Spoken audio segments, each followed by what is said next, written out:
My life of crime had finally paid off. After winning a card game on a remote island off the east coast, I took a long and overdue vacation. I was in Africa, spreading my wings towards the southern Pacific Islands. I hadn't had a job in years. This was going to take some getting used to.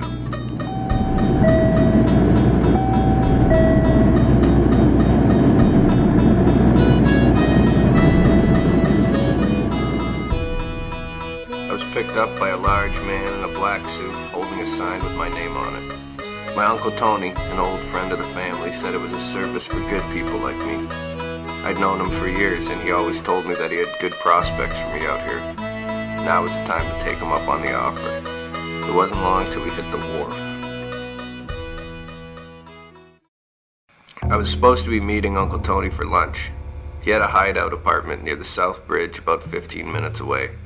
He was going to set me up with a job once my vacation was over. We hadn't discussed the details, so I was expecting anything.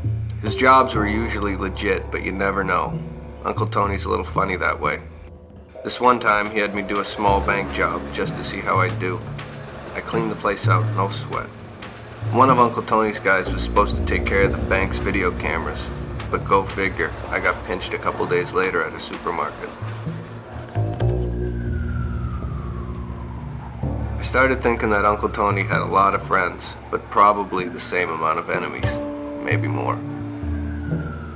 I gave him a call, but got his machine. Where was he? Something wasn't right. I needed a drink, just enough to numb my brain a little. Somehow I ended up at some trendy hotel lounge. Tourist traps weren't really my style. I just needed somewhere to think. Uncle Tony had several legitimate side businesses. Boat rentals was one of them. Tourists with money to burn loved to show off and cruise through the bay. Not me. I needed a drink. I tried calling Uncle Tony, but there was still no answer. I contacted a guy who works for him as a bookie on the weekends. He told me Uncle Tony was gambling at the docks under the bridge. Business got complicated and he needed to make some quick cash. Then he told me he heard from a reliable source that Jakob was in town. Why would Jakob be here?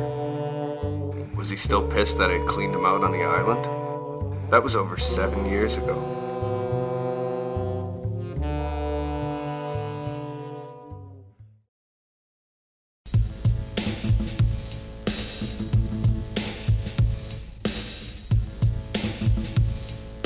I'd felt like I'd been followed from the moment I stepped into this filthy city. Everywhere I went, I felt Jakob's heat, like there were eyes all over me.